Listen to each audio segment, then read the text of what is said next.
সূরা আল হিজর। বিসমিল্লাহির রহমানির রহিম। রহমান রহিম আল্লাহ তাআলার নামে। আলিফ লাম রা।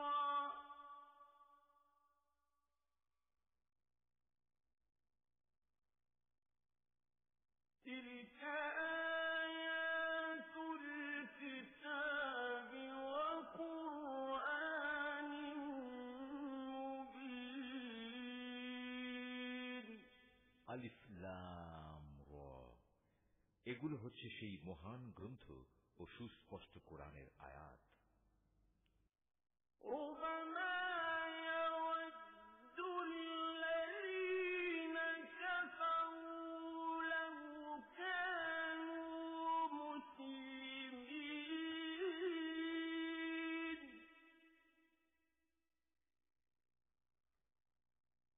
ذرهم يأكلوا ويتمتعوا ويلههم الأمل فسوف يعلمون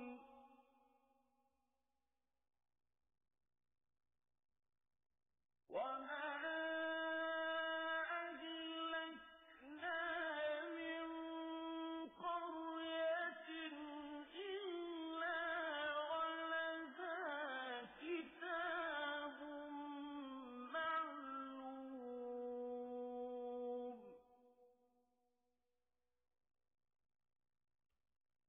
ما تسبق من أمة أجلها وما يستأخرون। যারা আল্লাহ তাআলাকে অস্বীকার করেছে তারা কখনো হয়তো চাইবে যদি সত্যি সত্যি তারা মুসলমান হয়ে যেত। হে নবী, তুমি নিজ নিজ অবস্থার উপর তাদের ছেড়ে দাও। তারা খাওয়া দাওয়া করুক, ভোগ উপভোগ করতে থাকুক, মিথ্যা আশা তাদের মোহাচ্ছন্ন করে রাখুক। অচিরেই তারা জানতে পারবে কোন প্রতারণার জালে তারা আটকে পড়েছিল। যে কোনো জনপদকে আমি ধ্বংস করি না কেন, তার ধ্বংসের জন্য একটি সুনির্দিষ্ট সময় আগে থেকে লিখিত থাকে। কোন জাতি তার ধ্বংসের কাল যেমন ত্বরান্বিত করতে পারে না, তেমনি তা বিলম্বিত করতে পারে না।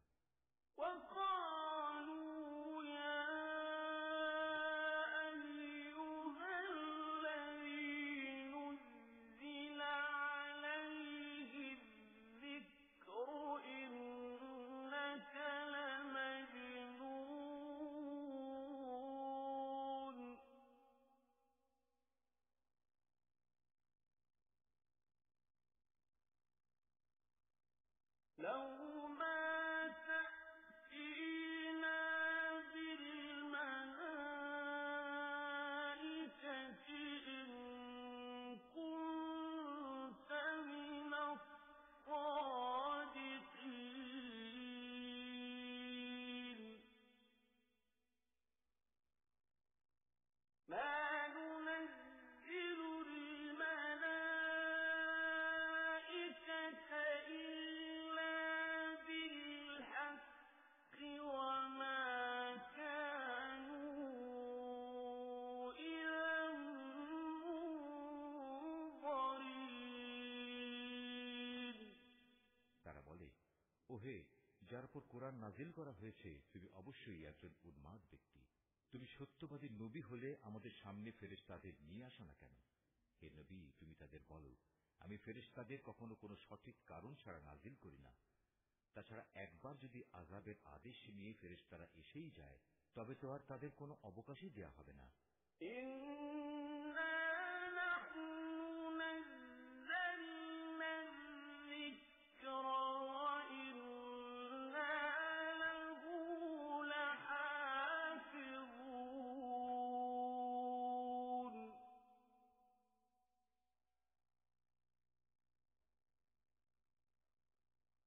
ولقد أرسلنا من قبلك في شيع الأولين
উপদেশ সম্বলিত কোরআন নাজিল করেছি এবং আমি একে সংরক্ষণ করি।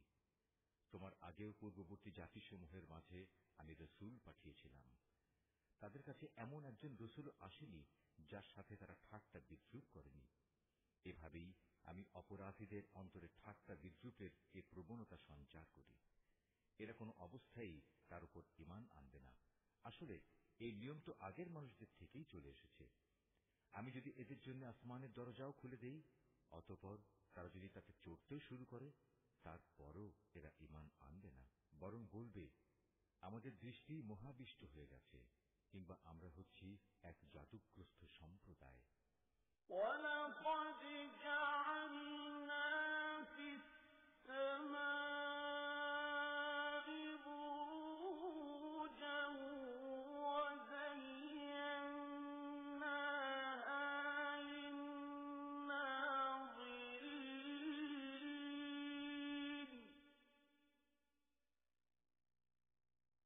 وَحَفِظْنَاهَا مِن كُلِّ شَيْطَانٍ رَّجِيمٍ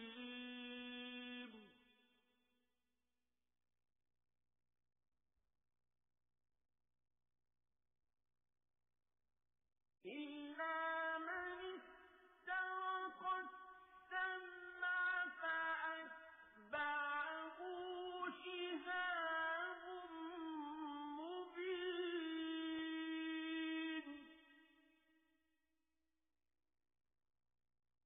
وَالْأَرْضَ مَدَدْنَاهَا وَأَلْقَيْنَا فِيهَا رَوَاسِيَ وَأَنبَتْنَا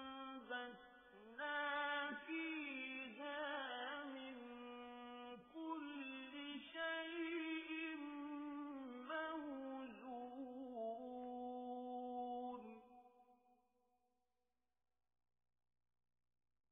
وَجَعَلْنَا لَكُمْ فِيهَا مَعَايِشَ وَمَن لَّسْتُمْ لَهُ بِرَازِقِينَ তাকিয়ে দেখো কিভাবে আমি আকাশে গম্বুজ তৈরি করে রেখেছি, অতঃপর তার দর্শকদের জন্য তারকা রাজি দ্বারা সুসজ্জিত করে রেখেছি। তাকে আমি প্রতিটি অভিশপ্ত শয়তান থেকে হেফাজত করে রেখেছি। হ্যাঁ, যদি কেউ চুরি করে ফেরেশতাদের কোনো কথা শুনতে চায়, তাহলে সাথে সাথেই একটি প্রদীপ্ত উল্কা তার পেছনে ধাওয়া করে। আমি জমিনকে বিস্তৃত করে বিছিয়ে দিয়েছি, ওতে আমি পর্বতমালাকে পেরেকের মতো গেড়ে দিয়েছি, যেন তা নড়াচড়া করতে না পারে, এবং তাতে প্রতিটি জিনিস আমি সুপরিমিতভাবে উৎপাদন করেছি। ওতে আমি জীবিকার ব্যবস্থা করেছি তোমাদের জন্য এবং অন্য সব সৃষ্টির জন্য, যাদের কারোই রিজিক দাতা তোমরা নও। وَإِن مِّن شَيْءٍ إِلَّا عِندَنَا خَزَائِنُهُ وَمَا نُنَزِّلُهُ إِلَّا بِقَدَرٍ مَّعْلُومٍ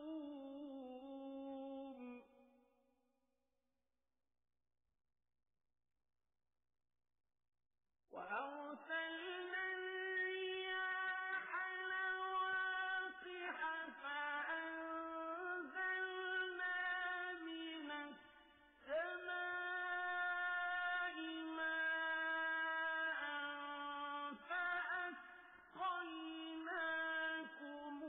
فَأَسْقَيْنَاكُمُوهُ وَمَا أَنتُمْ لَهُ بِخَازِنِينَ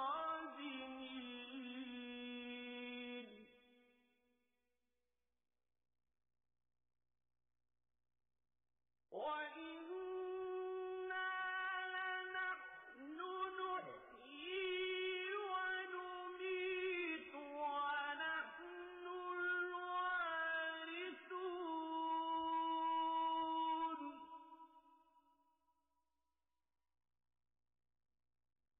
وَلَقَدْ عَلِمْنَا الْمُسْتَقْدِمِينَ مِنكُمْ وَلَقَدْ عَلِمْنَا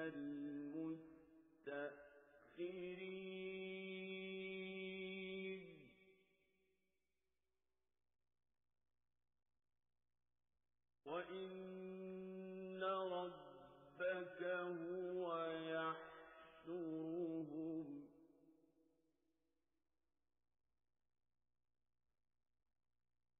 إنه حكيم عليم কোন জিনিস এমন নেই যার ভান্ডার আমার হাতে নেই, কিন্তু তা আমি সুনির্দিষ্ট একটি পরিমাণ ছাড়া সরবরাহ করি না। আমি বৃষ্টিগর্ভ বায়ু প্রেরণ করি, অতঃপর আমি আকাশ থেকে পানি বর্ষণ করি, অতঃপর আমি তোমাদের তা পান করতে দেই। তোমরা নিজেরা তো তার এমন কোন ভান্ডার জমা করে রাখোনি যে সেখান থেকে এসব সরবরাহ আসছে। আমি তোমাদের জীবন দান করি, আবার আমি তোমাদের মৃত্যু ঘটাই। সর্বশেষে আমি হব সব কিছু নিরঙ্কুশ মালিক। তোমাদের আগে যারা এই জমিন থেকে গত হয়ে গেছে তাদের যেমন আমি জানি, তেমনি তোমাদের পরবর্তীদেরও আমি ভালো করে জানি। নিঃসন্দেহে তোমার মালিক একদিন তাদের সবাইকে একত্রিত করবেন। তিনি অবশ্যই প্রবল প্রজ্ঞাময়, সর্বজ্ঞ। وَلَقَدْ خَلَقْنَا الْإِنسَانَ مِنْ صَلْصَالٍ مِنْ حَمَإٍ مَسْنُونٍ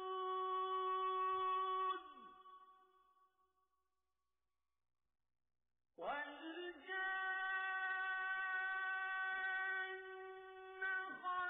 خَلَقْنَاهُ مِنْ قَبْلُ مِنْ نَارِ السَّمُومِ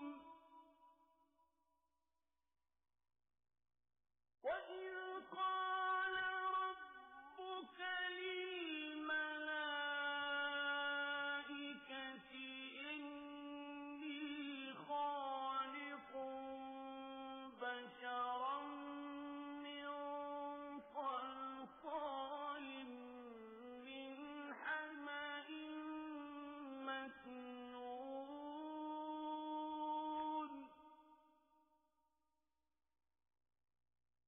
فَإِذَا سَوَّيْتُهُ وَنَفَخْتُ فِيهِ مِن رُّوحِي فَقَعُوا لَهُ سَاجِدِينَ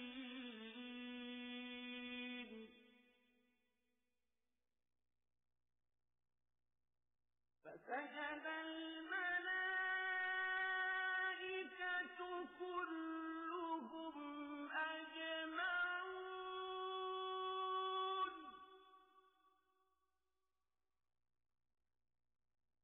إِلَّا إِبْلِيسَ أَبَىٰ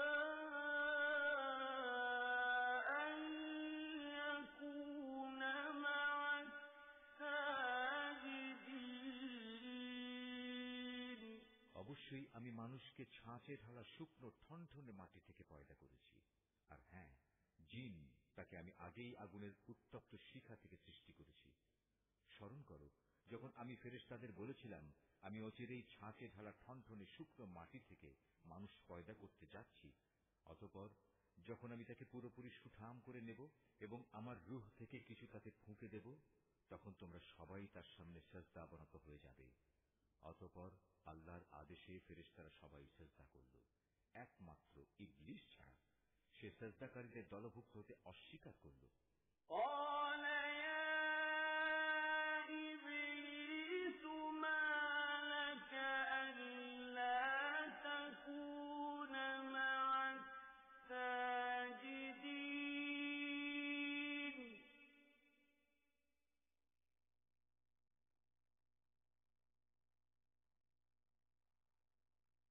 قَالَ لَمْ أَكُن لِّأَسْجُدَ لِبَشَرٍ خَلَقْتَهُ مِن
সাজদাকারীদের দলে শামিল হলে না? সে বলল, হে আল্লাহ, আমি কখনো এমন মানুষের জন্য সাজদা করতে পারি না যাকে তুমি ছাঁচে ঢালা শুকনো ঠনঠনে মাটি থেকে বানিয়েছ। আল্লাহ তাআলা বললেন, তাই যদি বলো তাহলে তুমি এক্ষুনি এখান থেকে বেরিয়ে যাও, কেননা আজ থেকে তুমি অভিশপ্ত। হিসাব বিকাশের দিন পর্যন্ত তোমার উপর অভিশাপ। সে বলল, হে মালিক, তাহলে তুমিও আমাকে সেদিন পর্যন্ত অবকাশ দাও যেদিন সবাইকে পুনরায় জীবিত করা হবে।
আল্লাহ তাআলা বললেন, হ্যাঁ, যাও, যাদের এ অবকাশ দেয়া হয়েছে তুমিও তাদের অন্তর্ভুক্ত হলে। এ অবকাশ সুনির্দিষ্ট সময় আসার দিন পর্যন্ত। সে বলল, হে আমার মালিক, তুমি যেভাবে আজ আমাকে পথভ্রষ্ট করে দিলে, আমিও তোমার শপথ করে বলছি, আমি মানুষদের জন্য পৃথিবীতে তাদের গুনার কাজসমূহ শোভন করে তুলব এবং তাদের সবাইকে আমি পথভ্রষ্ট করে ছাড়ব। তবে তাদের মধ্যে যারা তোমার খাঁটি বান্দা তাদের কথা আলাদা।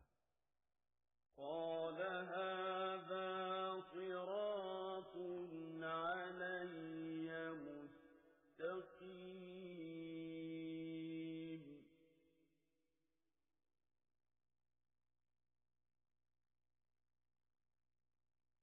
إن عبادي ليس لك عليهم سلطان إلا من اتبعك من الغاوين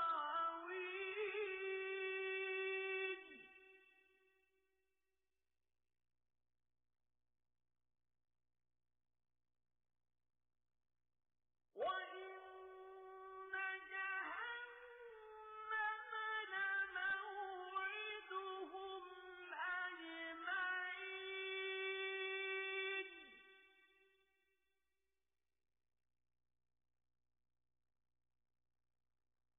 لها سبعة أبواب لكل باب منهم جزء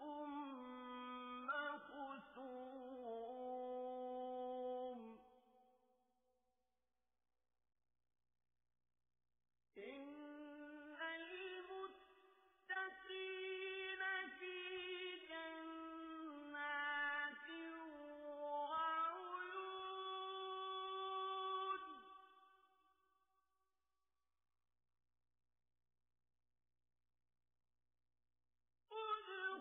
ادخلوها بسلام آمنين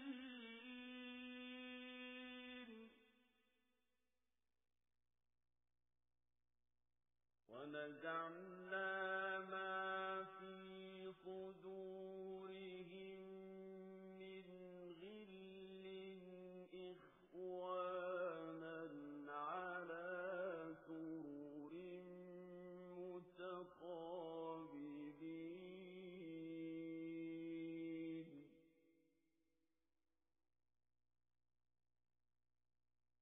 لا يمسهم فيها نصب وما هم منها بمخرجين আল্লাহ তাআলা বললেন, পরীক্ষা নিরীক্ষার মাধ্যমে এটাই আমার কাছ পর্যন্ত পৌঁছানোর সহজ সরল পথ। হ্যাঁ, এই গোমরা মানুষদের মধ্যে যারা তোমার অনুসরণ করবে, তারা ছাড়া আমার যারা খাঁটি বান্দা, তাদের উপর তোমার কোনো আধিপত্য চলবে না। আর অবশ্যই জাহান্নাম হচ্ছে তাদের সবার প্রতিশ্রুত আশ্রয়। তাতে থাকবে 7টি বিশালকায় দরজা। আবার এগুলোর প্রতিটি দরজা দিয়ে প্রবেশ করার জন্য থাকবে শয়তানের অনুসারীদের একটা নির্দিষ্ট অংশ। এর বিপরীত যারা আল্লাহ তাআলাকে ভয় করে, তারা অবশ্যই সেদিন জান্নাত ও ঝর্ণাধারার বহুমুখী নিয়ামতে অবস্থান করবে। এই বলে তাদের অভিবাদন জানানো হবে, তোমরা শান্তি ও নিরাপত্তার সাথে সেখানে প্রবেশ করো। তাদের অন্তরে ঈর্ষা বিদ্বেষ যাই থাক না কেন, আমি সেদিন তা দূর করে দেব। তারা একে অপরের ভাই হয়ে পরস্পরের মুখোমুখি সেখানে অবস্থান করবে। সেখানে তাদের কোন রকম অবসাদ পর্যন্ত স্পর্শ করবে না, আর তারা সেখান থেকে কোনদিন বহিষ্কৃতও হবে না।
হে নবী, তুমি আমার বান্দাদের কথা বলে দাও, আমি যেমন ক্ষমাশীল পরম দয়ালু, তেমনি আমার আযাবও হচ্ছে অত্যন্ত কঠোর। হে নবী, তুমি তাদের ইব্রাহিমের মেহমানদের কাহিনী শোনাও। যখন তারা তার কাছে হাজির হয়ে বলল, তোমার উপর সালাম, তখন সে তাদের ভাবভঙ্গি দেখে বলল, আমরা অবশ্যই তোমাদের ব্যাপারে শঙ্কিত।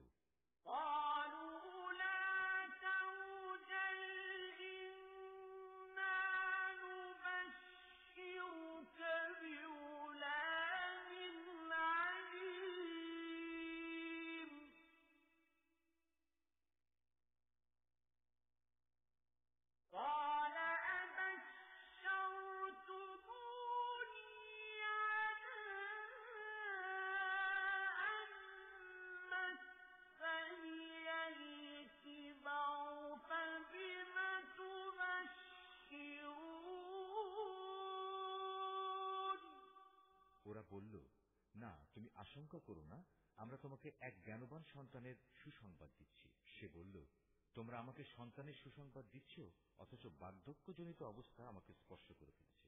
অতঃপর এ অবস্থায় তোমরা আমাকে কিসের সুসংবাদ শোনাচ্ছ?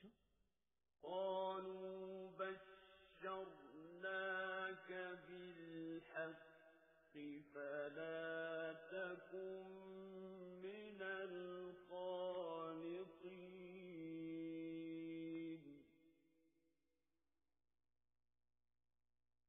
قال ومن يقنط من رحمة ربه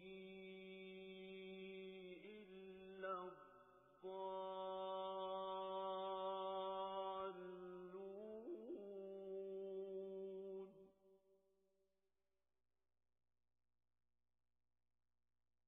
قال فما خطبكم أيها المرسلون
সঠিক সুসংবাদই দিচ্ছি, অতএব তুমি হতাশাগ্রস্তদের দলভুক্ত হও না। সে বলল, গোমরা ব্যক্তি ছাড়া আল্লাহর রহমত থেকে কে নিরাশ হতে পারে? হে আল্লাহর পাঠানো ফেরেশতারা, বলো, আমাকে এ সুসংবাদ দেয়া ছাড়া তোমাদের সামনে আর কি অভিযান রয়েছে? তারা বলল, হ্যাঁ, আমাদের এক নাফরমান জাতির বিরুদ্ধে অভিযানে পাঠানো হয়েছে, যারা অচিরেই বিনাশ হয়ে যাবে। তবে লুতের আপনজনরা বাদে আমরা সবাই আযাবের সময় তাদের সবাইকে উদ্ধার করব, কিন্তু তার স্ত্রীকে নয়। আল্লাহ তাআলা তার ব্যাপারে বলেন, আমি এই সিদ্ধান্ত নিয়েছি, সে আযাবের সময় পশ্চাৎবর্তী দলভুক্ত হয়ে থাকবে।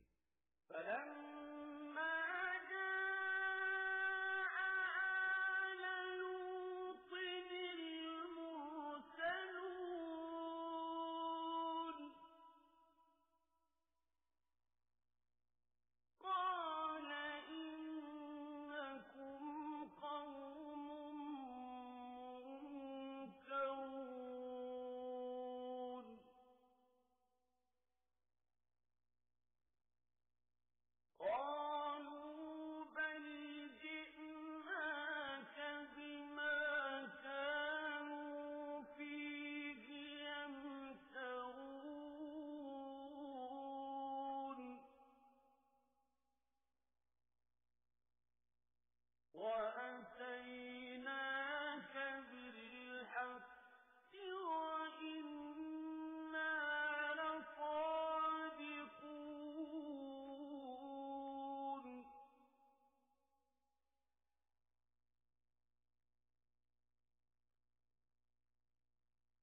فَأَسْرِ بِأَهْلِكَ بِقِطْعٍ مِّنَ اللَّيْلِ وَاتَّبِعْ أَدْبَارَهُمْ وَلَا يَلْتَفِتْ مِنكُمْ أَحَدٌ وَامْضُوا حَيْثُ تُؤْمَرُونَ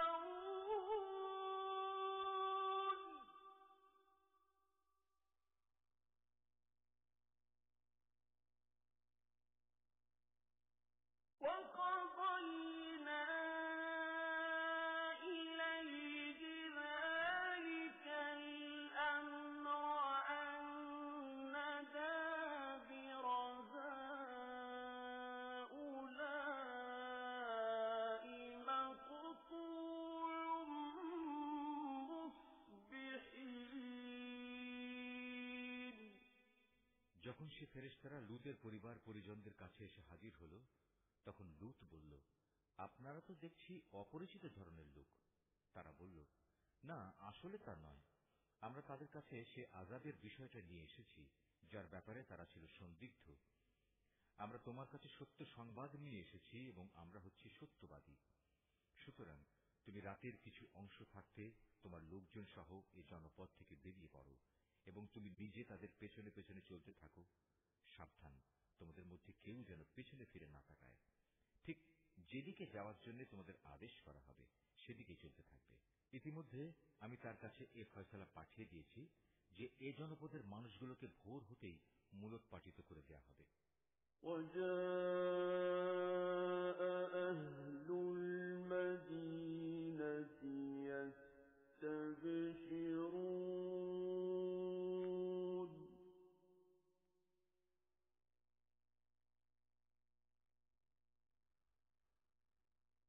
قَالَ إِنَّ هَٰؤُلَاءِ ضَيْفِي فَلَا تَفْضَحُونِ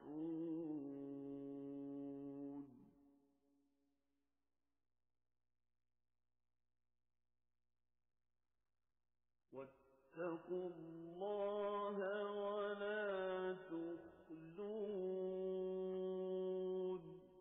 ইতিমধ্যে নগরের অধিবাসীরা উল্লসিত হয়ে লুতের কাছে এসে হাজির হল। এদের আসতে দেখে সে বলল, হে আমার দেশবাসী, এরা হচ্ছে আমার মেহমান। এদের সাথে অশালীন আচরণ করে তোমরা আমাকে অপমান করো না। তোমরা আল্লাহ তাআলাকে ভয় করো এবং আমাকে এদের সামনে হেয় করো না। أَوَلَمْ نَنْهَكَ عَنِ الْعَالَمِينَ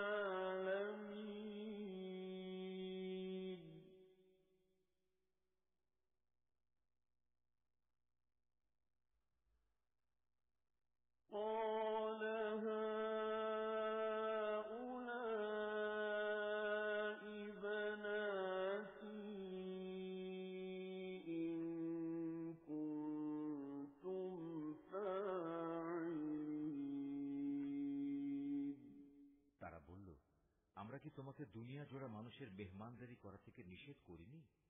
এদের উক্তি শুনে সে বলল, একান্তই যদি তোমরা কিছু কামনা বাসনা চরিতার্থ করতে চাও, তবে এখানে আমার জাতির মেয়েরা রয়েছে, এদের বিয়ে করে তোমরা নিজেদের প্রয়োজন মেটাতে পারো।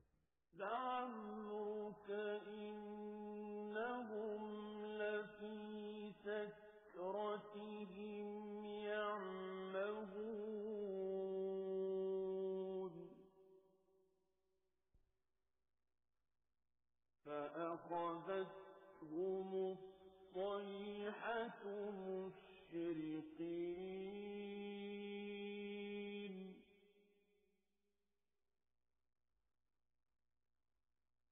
فجعلنا عاليها سافلها وأمطرنا عليهم حجارة من سجيل।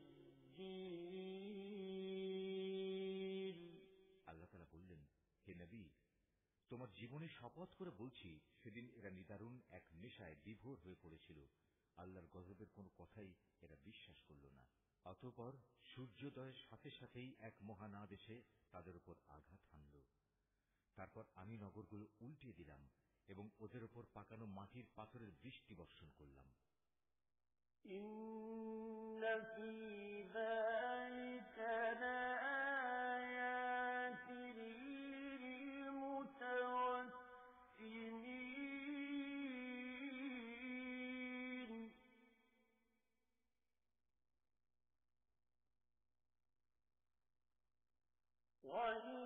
وَإِنَّهَا لَبِسَبِيلٍ مُقِيمٍ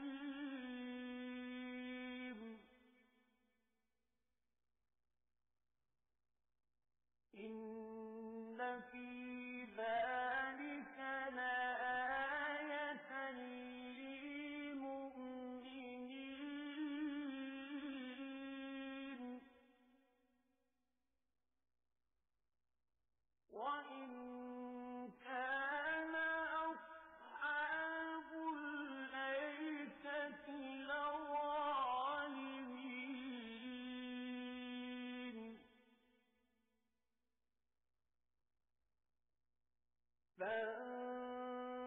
فَانتَقَمْنَا مِنْهُمْ وَإِنَّهُمَا لَبِإِمَامٍ مُبِينٍ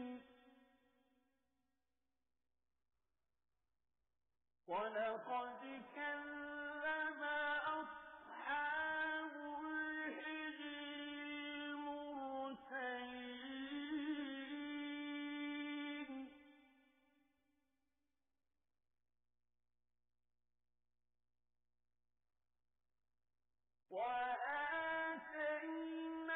وَآتَيْنَاهُمْ آيَاتِنَا فَكَانُوا عَنْهَا مُعْرِضِينَ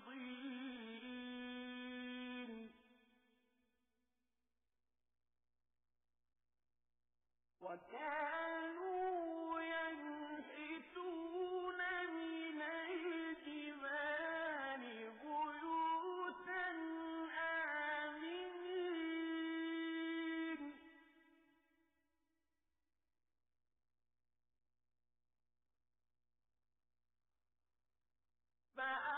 فَأَخَذَتْهُمُ الصَّيْحَةُ مُصْبِحِينَ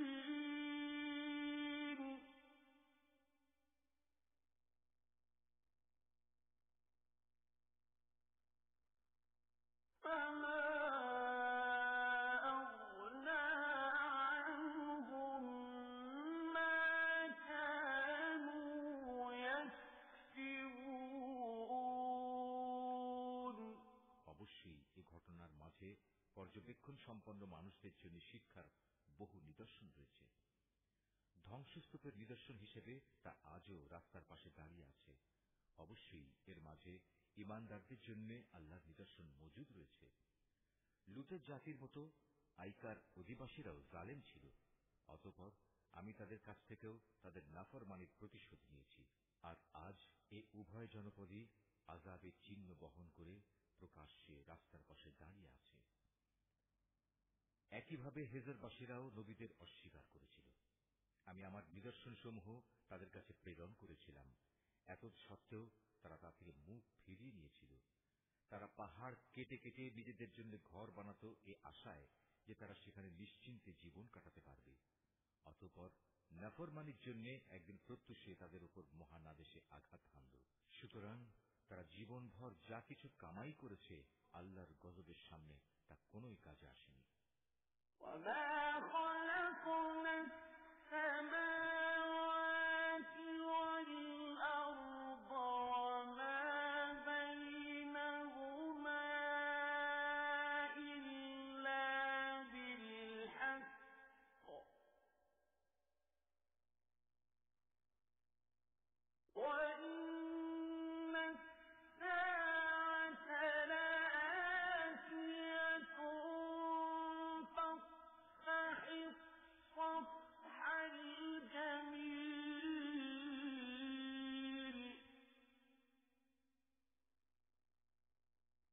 إِنَّ رَبَّكَ هُوَ الْخَلَّاقُ الْعَلِيمُ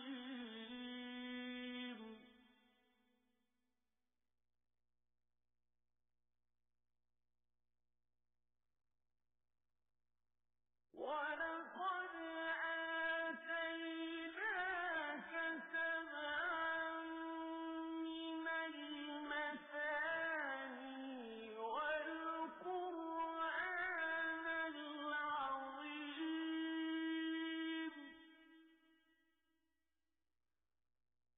لَا تَمُدَّنَّ عَيْنَيْكَ إِلَىٰ مَا مَتَّعْنَا بِهِ أَزْوَاجًا مِّنْهُمْ وَلَا تَحْزَنْ عَلَيْهِمْ وَاخْفِضْ جَنَاحَكَ لِلْمُؤْمِنِينَ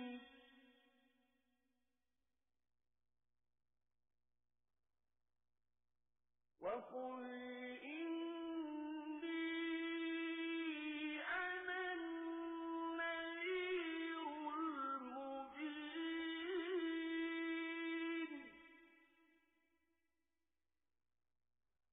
كَمَا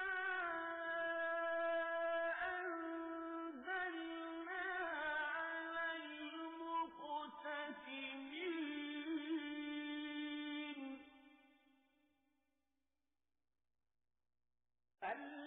الَّذِينَ جَعَلُوا الْقُرْآنَ عِضِينَ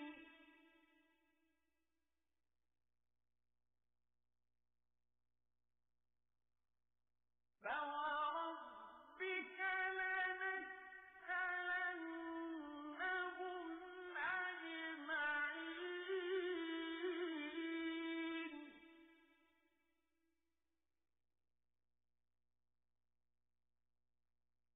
عَمَّا كَانُوا يَعْمَلُونَ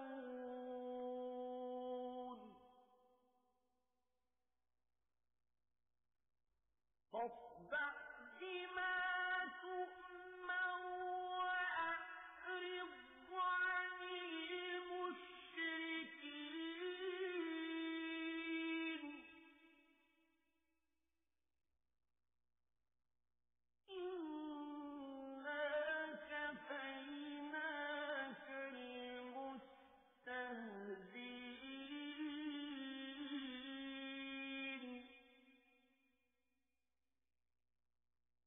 الذين يجعلون مع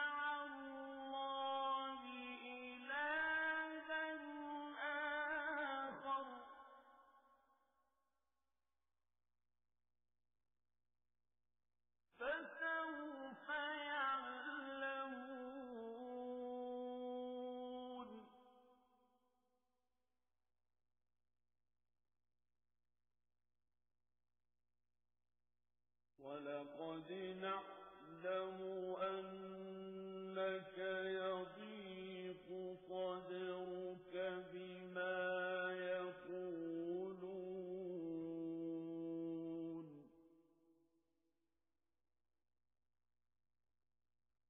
فَسَبِّحْ بِحَمْدِ رَبِّكَ وَكُن مِّنَ السَّاجِدِينَ।